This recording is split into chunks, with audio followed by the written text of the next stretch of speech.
Marian, you forgot to mention to me when you told me that you still carry this grief from a dog that died very unhappily, that you had actually already done quite a bit about it, but somehow it still hadn't resolved.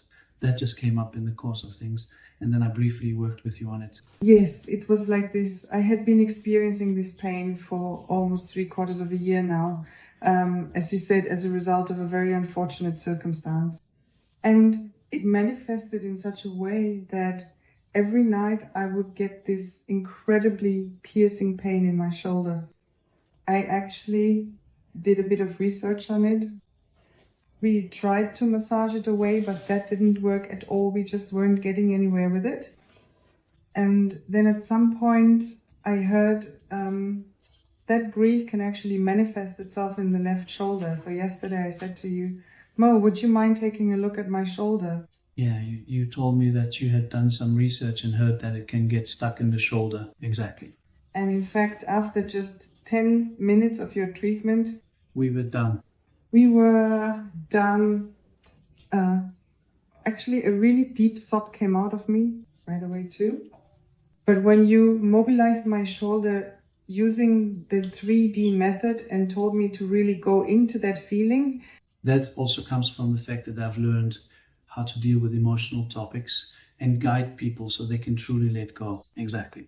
And of course, together with the breathing. And then I completely, just totally randomly fell into the sadness and then into a deep sobbing.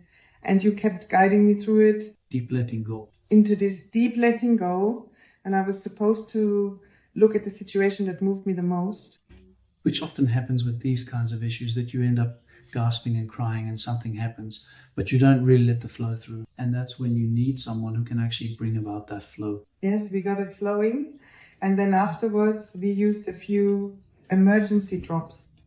I also had to get a bit of fresh air, but I think the shoulder problem is gone. You've already resolved a lot outside of this. Yes, I was already thinking, do I need surgery on my shoulder and the arm? Since you need that too. Is everything free now? It's free now. Okay.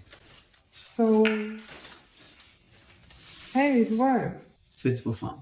Fit for fun, yeah. Off to the disco. No, I mean, that's possible now, but I also have to say that I didn't have a personal relationship with this dog. It was simply a huge injustice. The animals were extremely unhappy because of a veterinarian who more or less killed them with an injection meant for an animal that was actually healthy. This anger and this helplessness, not being able to represent the dog's interests in such a way that this catastrophe could have been prevented, that stayed inside. What's interesting about what you're saying is that people often think it's the death itself or the event that's the big shock. But very often it's actually the circumstances that cement the shock much more than just the fact that an animal has died. The circumstances are often at least as important, if not even more. Yes. Yes, thank you very much for that.